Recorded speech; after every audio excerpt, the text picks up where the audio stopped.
Buenos días, me da mucho gusto que nos volvamos a encontrar siguiendo a Jesús en el Evangelio de Marcos.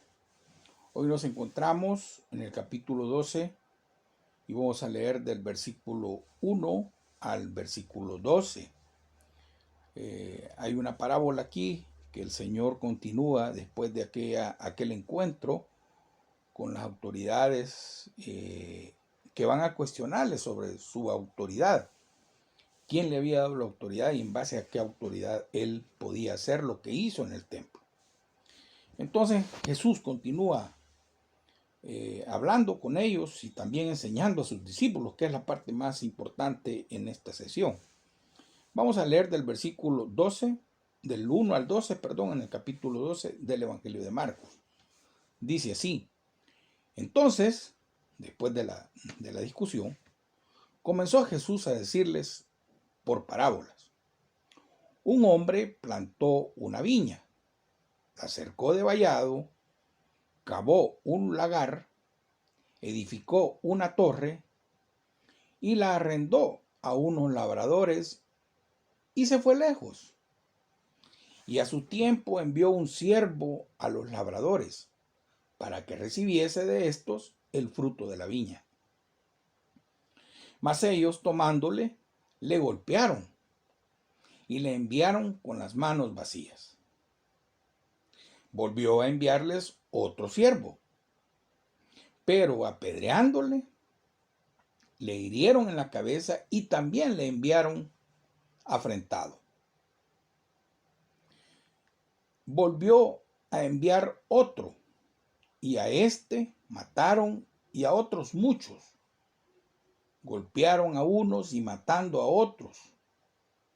Por último, teniendo aún un hijo suyo, amado, lo envió también a ellos diciendo: tendrán respeto a mi hijo.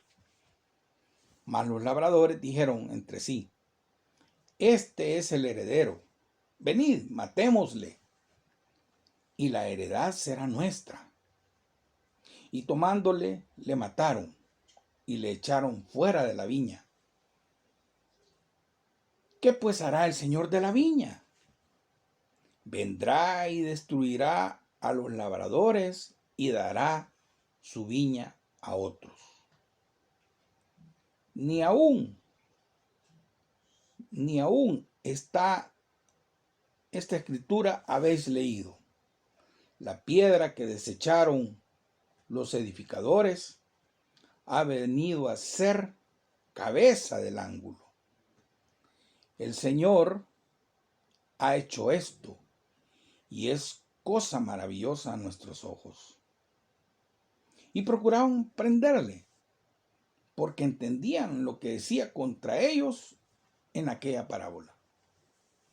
Pero temían a la multitud y dejándole, se fueron. Hasta ahí el texto. En el pasaje anterior vimos cómo los líderes religiosos una vez más habían intentado desacreditar a Jesús ante el pueblo, cuestionando su autoridad. Sin embargo, al final fueron ellos mismos los que quedaron en entredicho al no saber contestar a la pregunta de Jesús acerca del bautismo de Juan. Y aunque en ese momento el Señor no quiso decirles quién le dio la autoridad, ahora les va a contestar por medio de una parábola.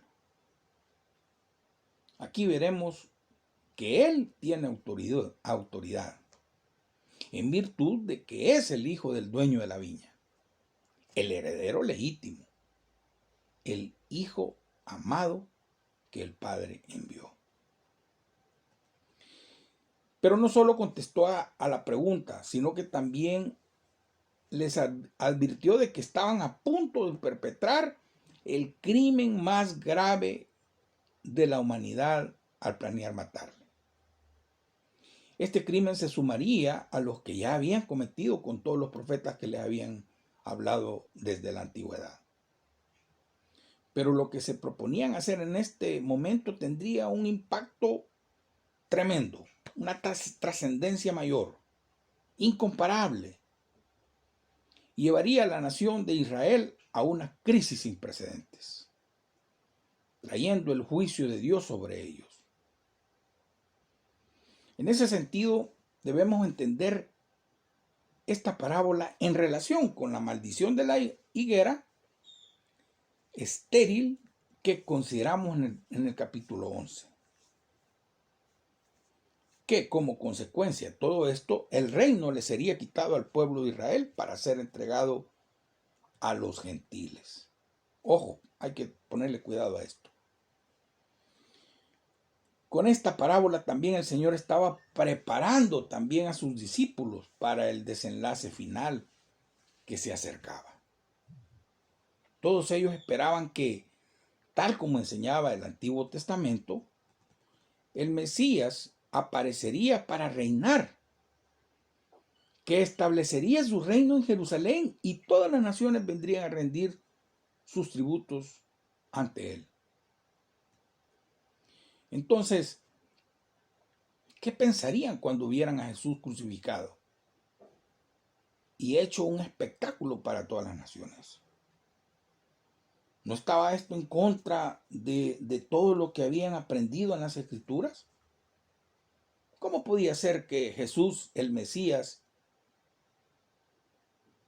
cómo podía ser Jesús el Mesías si los principales sacerdotes y los líderes de la nación judía le rechazaban?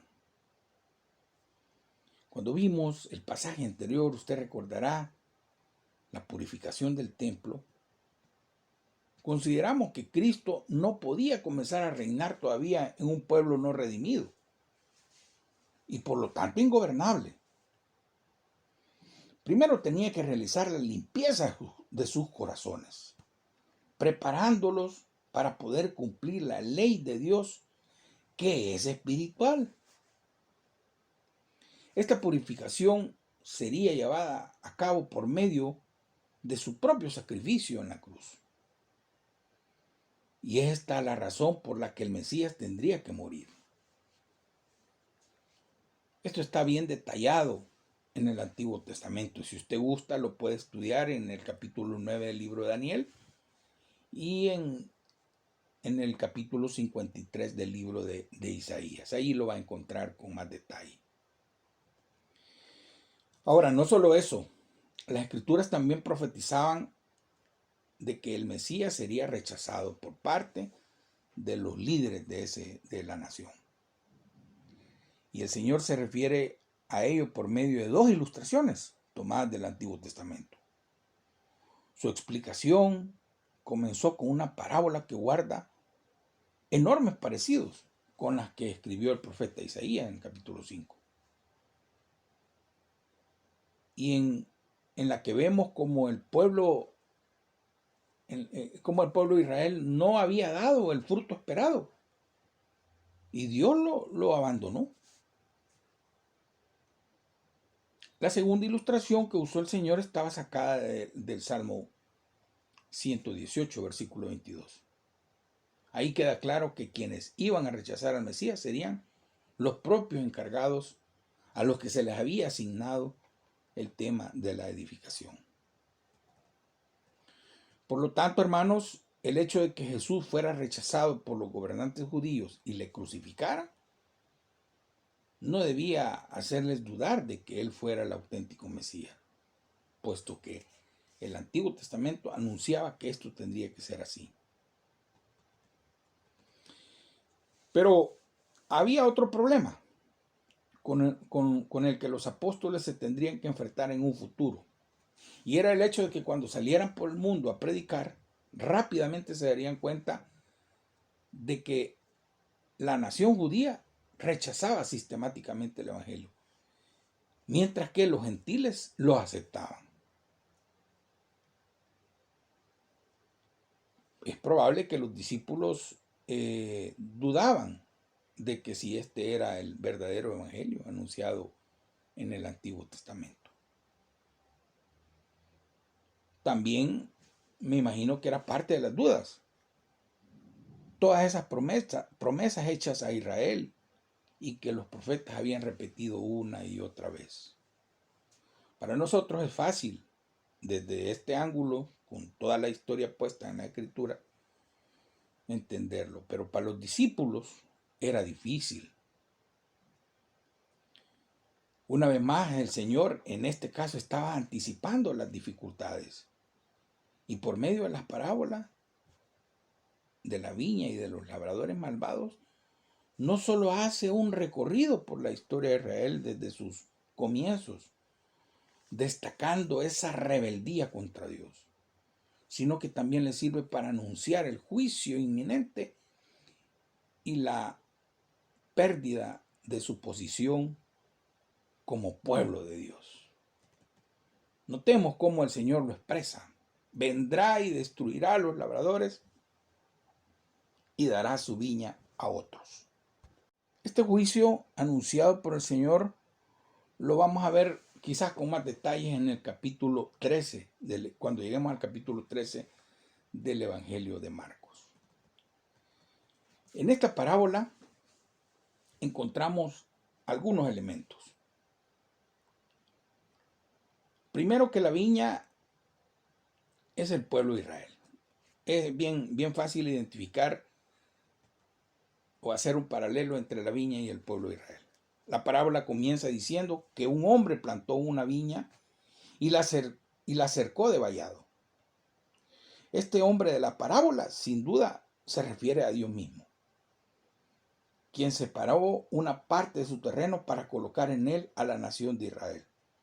Todo esto coincidía con lo que Dios le había prometido a Abraham cuando le dijo que la tierra en donde estaba le sería dada a sus descendientes.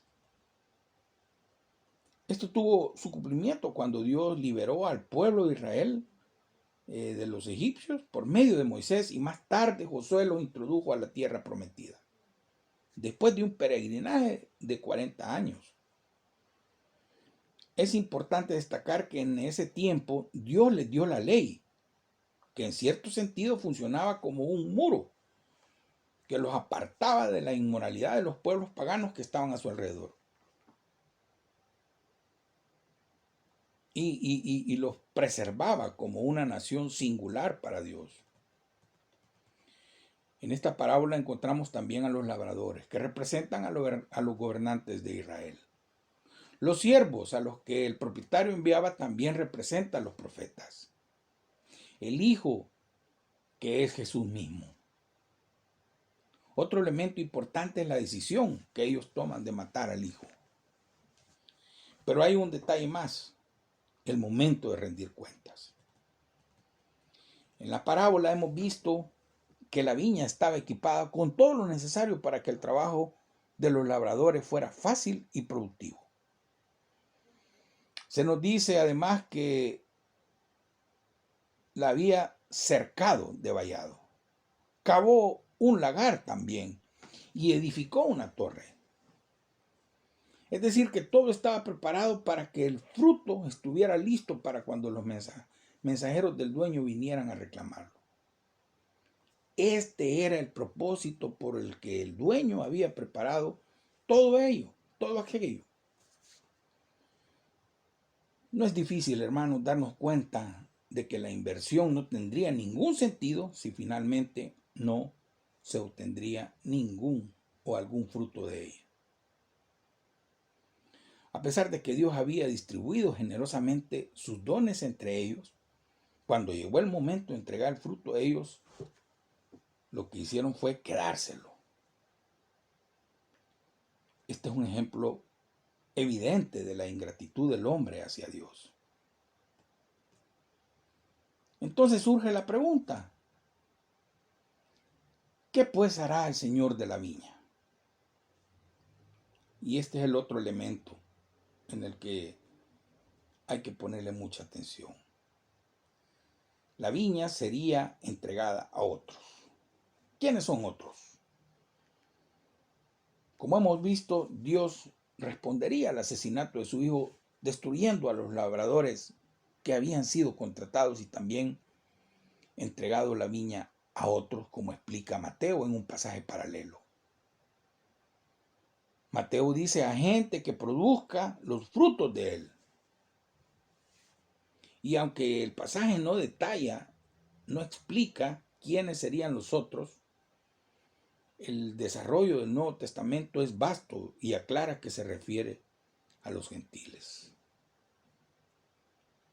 Para cerrar, queridos hermanos, en cualquier caso, el principio espiritual que aprendemos aquí es que si Dios nos da algo para hacer y no lo hacemos de tal forma que Él sea glorificado, y lejos de eso actuamos en nuestro propio beneficio, Él nos lo quitará y se lo entregará a otros.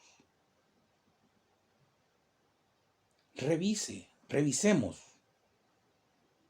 nuestro grado de responsabilidad ante una tarea que nos han asignado, ante la tarea que tenemos asignada.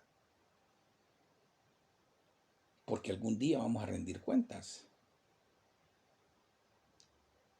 Y sería penoso que el dueño de la viña nos quite la viña y se la dé a otros. Por hoy dejamos el pasaje hasta aquí, esperando que Dios edifique, que el Espíritu Santo edifique su vida y que Dios bendiga su semana. Nos escuchamos hasta el próximo lunes, si el Señor lo permite.